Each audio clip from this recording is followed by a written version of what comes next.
안녕하세요. 오늘은 1단원에서 변화하는 지역이라는 단어 중에서 학습 목표 3개에서 첫 번째, 세계 주요 경제 블록의 형성 배경 및 특징을 비교 분석할 수 있다. 이 부분을 배우도록 하겠습니다.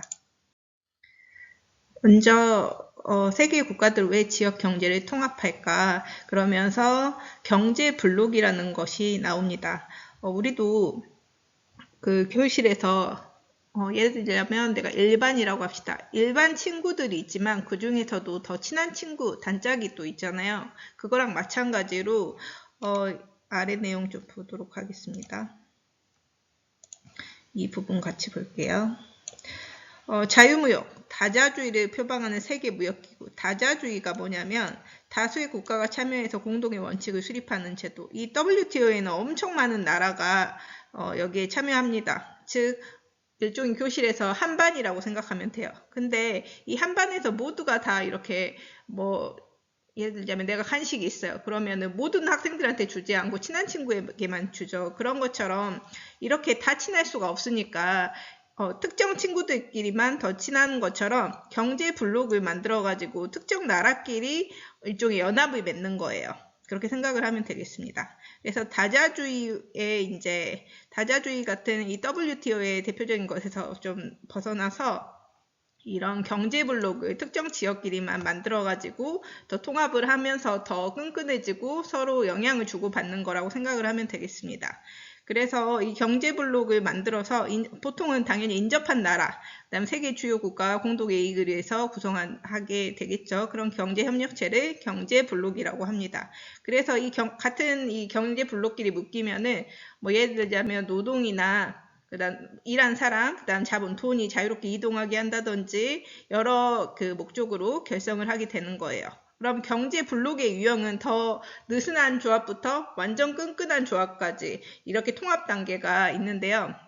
크게 4유형이 있습니다. 첫 번째는 자유무역협정, FTA라고도 합니다. 그리고 관세동맹, 그 다음 단계 공동시장. 이름부터 알 수 있듯이 완전 경제 통합은 가장 경제 블록 중에서도 통합 정도가 높다라고 보면 되겠습니다. 그러면 이 부분을 조금 더 디테일하게 보도록 할게요. 그거 하기 전에 예를 들자면 완전 경제 통합의 대표적인 예가 유럽연합 EU라는 그 경제 블록이 있어요. 거기는 유럽연합 여권, 이 유럽연합에 가입된 나라들의 시민들은 유럽연합 여권, 유럽건강보험, 카드, 유로화, 이 단일 통화인 유로화를 씁니다. 근데 유럽연합 같은 경우 뒤에 설명하겠지만 모든 나라가 유럽연합에 포함된 모든 나라가 유로화를 쓰는 건 아니에요. 그 단일 통화인. 그럼에도 대다수가 쓴다라고 이해를 하면 됩니다. 그러면 이거는 유럽연합 내 국가를 여행할 때 어떤 혜택을 주냐? 이 유럽연합 여권이라는 것 자체가 유럽연합 시민임을 증명하고 그래서 어디서든 의료 혜택 받고 또 유로화를 쓰는 나라에 가게 되면은 유로존에서 자유롭게 돈을 쓸 수가 있겠죠. 이렇게 생겼습니다. 그럼 통합 단계에 따른 경제 블록의 유형 해가지고 아까 자유무역협정, 관세동맹, 공동시장, 완전경제 통합 얘기했죠. 근데 이게 나중에 가면 되게 헷갈려요. 1단계가 뭐였지, 2단계가 뭐였지, 3단계가 뭐였지, 4단계가 뭐였지 이게 되게 헷갈리기 때문에 외우는 순서를 이 사회 과목 같은 경우에 어느 정도 암기도 필요해요. 그래서 자관공완이라고 하면 되는데 이거 좀 어렵죠. 그래서 스토리 암기를 한번 문장을 만들어 봤는데 어떻게 여기 설명하고 나서 스토리 암기를 다시 한번 보도록 할게요. 먼저 첫 번째 단계 같은 경우에는 자유무역협정 단계입니다.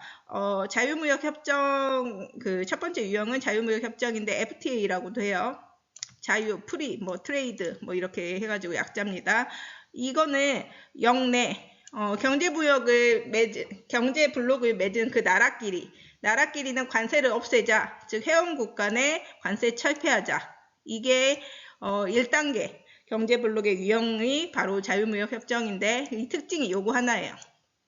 회원국 간의 관세를 철폐하자. 그 다음 2단계 같은 경우에 관세 동맹인데 관세를 동맹했다. 이게 뭐냐면 당연히 2단계니까 1단계에 있는 내용은 당연히 해당되고요. 플러스 알파. 그 플러스 알파가 뭐냐? 영내 말고도 우리 그 경제 블록을 맺은 맺은 나라 외에 다른 나라들이랑 이렇게 무역을 할 때 우리 만약에 A라는 나라한테 관세를 5% 부과하기로 했으면은 우리 여기 경제블록 내에 있는 모든 나라들은 그 나라에다가 5% 관세를 받자. 뭐 이런 식으로 역외에 공동관세를 부과합니다. 그래서 역내가 아닌 역외국에 대해서도 공동관세를 적용한다. 그 다음, 그래서 그 역외 공동관세다 보니까 관세를 동맹했다. 이런 의미가 있고요. 그 다음 세 번째 단계는 공동시장 단계입니다. 이거는 역시 1, 2단계에 있는 내용들은 당연히 들어와 있고요. 3단계, 여기는 뭐가 달라지냐? 역내의 생산 요소를, 역내에서 생산 요소를 자유롭게 이동시키는 걸 보장해준다. 생산 요소 같은 경우에는 뭐 노동자, 돈, 노동, 돈 이런 것들이 생산 요소거든요. 이런 생산 요소를 자유롭게 이동 보장하는 게 3단계입니다. 그래서 공동시장.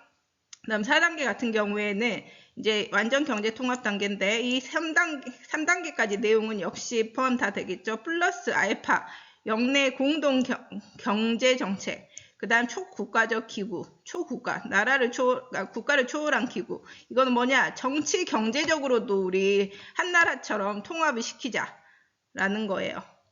여러 나라들이 합쳐진 경제블록이지만 마치 한 나라인 것처럼 정치 경제적으로도 통합을 하자. 그러면서 가능한 단일 통합, 그다음에 공동의회 이런 설치 같은 걸 해가지고 정치 경제적 통합을 하자라고 만든 겁니다. 그러면 그 자광공안의 스토리로 외울게요. 자유롭게 이렇게 장사하던 나라들이 관세를 함께 정해요. 그러다 공동시장을 만들더니 결국 완전히 하나가 되었다. 그러면 스토리가 완성되죠. 그래서 자관공완 이렇게 스토리로 외울 거면 이게 가능하다. 근데 나는 자관공완 쉽게 외울 수 있다 하면 스토리 신경 안 쓰고 자관공완 이렇게 외워도 괜찮아요. 그러면 자유무역 협정의 얘가 되는 경제블록.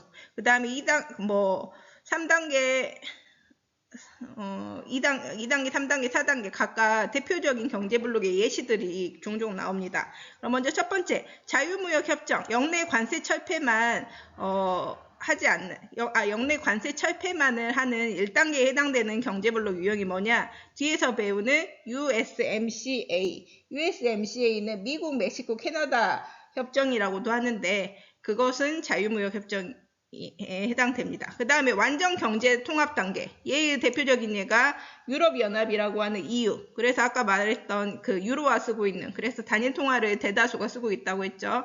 이런 통화도 어느 정도 지폐도 어느 정도 통일해서 쓰려고 하고 있다. 그 다음에 공동시장의 대표적인 거는 뒤에서 이제 또 나오지만 메르코스르라고 불리는 경제 블록인데 남아메리카 공동시장이 정식 명칭이에요. 얘는 실제로는 들여다보면 관세 동맹 성격이 강한데요.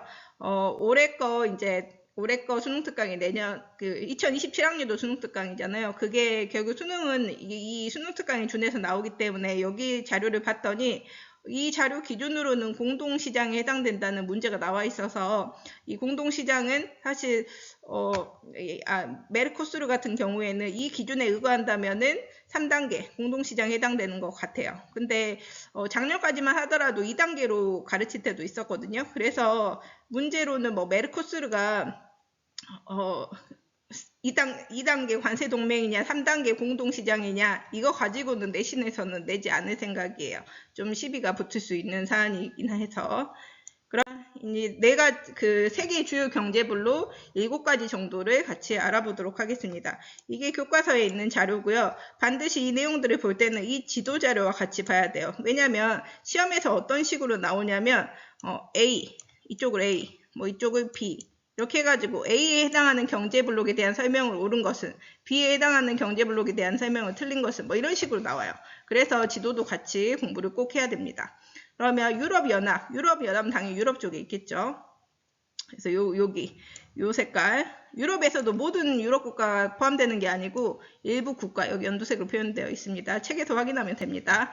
유럽연합은 뭐였죠? 완전 경제 통합. 그래서 회원국가 내 당연히 이런 생산 요소, 상품, 자본, 노동력의 자유로운 이동을 보장하는 건 당연하고요. 단일 통화, 유로화를 주로 사용합니다. 100% 다 쓰는 건 아니야. 27개국 중에서 7개국을 제외한 20개국 정도는 유로화를 씁니다. 그 다음에 경제, 정치적, 사회적 통합을 하려고 노력하니까 완전 경제 통합이 되는 거죠. 그 다음 미국, 멕시코, 캐나다 협정인 USMCA라고 불립니다. 이거는 사실 원래 처음부터 USMCA가 아니고 1994년에 나프타라고 북미 자유무역협정, 북아메리카 자유무역협정인 나프타를 대체한 협정이에요. 그래서 북미에 해당되는 나라들이 가입이 돼 있었겠죠. 그래서 북미 우리 첫 시간에 지도하면서 했었죠. 캐나다, 미국, 멕시코 이렇게 포함된 요 조직입니다. 이 나프타에서 이 대체된 협정이 바로 미국, 멕시코, 캐나다 협정, 정식 명칭은 USMCA 2020년에 발효됐고요. 이 세계의 주요 경제 블록 중에서 영내 총 생산 규모는 가장 큽니다. 3개의 나라밖에 포함되어 있지만 이 영내에서 총 생산한 규모는 가장 크다는 거. 다른 경제 블록에 비해서. 그 외에 아프리카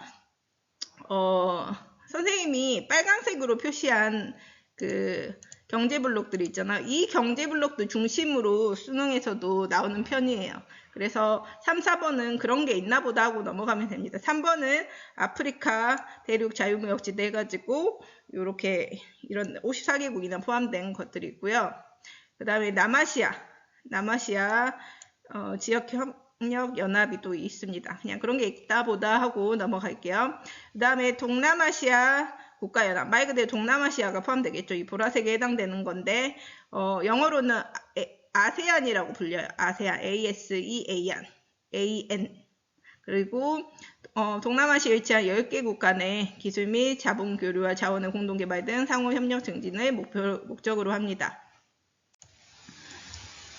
그러면은 뭐 동남아시아 국가연합 같은 경우에는 유형 1에서 4단계 중에서 어디냐 이게 좀 애매한 부분이 있어서 공식적으로 얘는 몇 단계에 해당된다 이렇게는 나오지 않는 편입니다. 그리고 6번째 남아메리카 공동시장 메르코스르라고 부르는 여기인데요. 여기 같은 경우에는 아까 보통 3단계에 해당되는 편이고 이 내용적으로 봤을 때는 사실 2단계가 실질적으로 이루어지고 있는데 수능에서는 3단계로 수능 특강에서 3단계로 언급된 적은 있어서 얘가 2단계냐 3단계냐 이거는 사실 공식적으로 시험 문제는 절대 되지 않겠다 얘기했고요.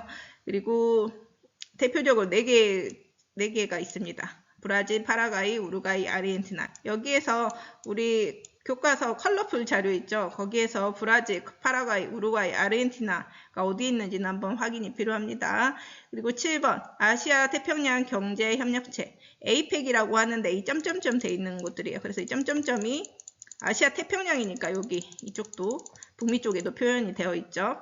여기는 21개국이 돼 있는데 작년에 우리나라 경주에서 APEC이 열렸었죠. 그래서 여기는 아시아 태평양 경제 협력체가 있다. 그렇게 해서 지도랑 함께 위치 보면 되고요. 잠시만요.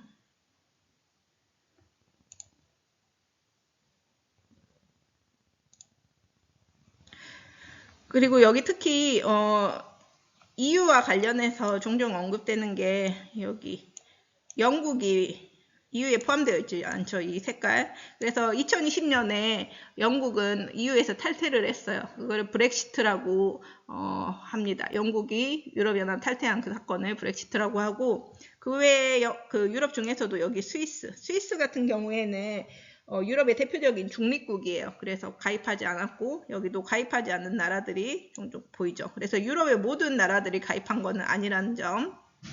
그래서 이 지도를 함께 보면 되고요. 그래서 이거 관련해서 이런 스타일이 많이 나옵니다. 이 경제블록 유형과 관련해서 영내 무역에 누가 맞냐, 총인구 뭐가 맞냐, 영내 총생산, 1인당 영내 총생산 이런 걸 물어봐요. 그래서 총 무역액으로 따지면 EU가 압도적. 그 다음에 USMCA, 아세안, 메르코스르. 그 다음에 총 인구로 봤을 때는 아세안이 1등. 그 다음에 USMCA, EU, 메르코스르. 그 다음에 1인당 영내 총생산, 영내 총생산과 1인당 영내 총생산 보면은 영내 총생산과 1인당 영내 총생산 모두 USMCA, 미국이 포함되어 있다 보니까 또 그런 게 크겠죠. 이런 지역 경제 통합 해가지고 경제 블록을 했을 때 긍정적인 효과, 부정적인 효과를 읽어보면 충분히 이해될 것 같아요. 회원국 간의 무역 증대 같은 긍정적 효과도 있을 거고, 하지만 경제 블록 내 회원국 간의 경제적 격차가 오히려 더 확대될 수도 있고, 이런 문제들도 문화 갈등도 있을 것이고, 그 경제 블록 내 인구 이주하면 문화적 갈등도 있을 수 있겠죠. 그런 부정적인 영향이 있습니다. 대표적으로 이유를 생각해 보면 될 것 같아요. 여기까지 할게요.